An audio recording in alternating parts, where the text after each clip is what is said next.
शेतकरी मित्रांनो नमस्कार. आपण जर व्यावसायिक आंबा बागायतदार असाल तर हा व्हिडिओ आपल्यासाठी. बरेचसे शेतकऱ्यांनी आता आंबा बागेला खताचा डोस दिलेला आहे जून जुलैमध्ये आणि आता ते निवांत झालेले आहेत, कारण बागेला पालवी फूट निघायला सुरुवात झालेली आहे. बऱ्याचशा बागांमध्ये पालवी फूट आता परिपक्व होते.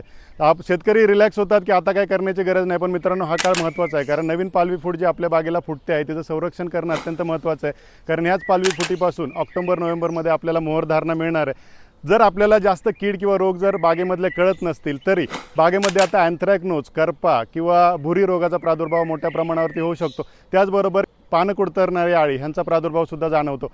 आपण काय करायचं आहे, प्रत्येक 20 ते 21 दिवसाच्या अंतराने एक साधं कीटकनाशक आणि एक साधं बुरशीनाशक आणि सोबत स्टिकर हे बागेमध्ये वापरायचं आहे.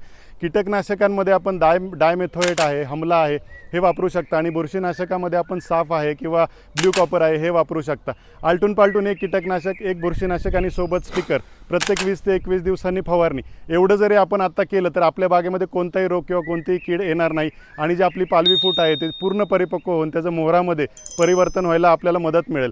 ह्या वर्षी आपल्याला चांगलं उत्पन्न मिळो ही आमची शुभेच्छा. आपले जर काही प्रश्न असतील तर आम्हाला कमेंटमध्ये द्या किंवा व्हॉट्सअप केला तरी चालेल.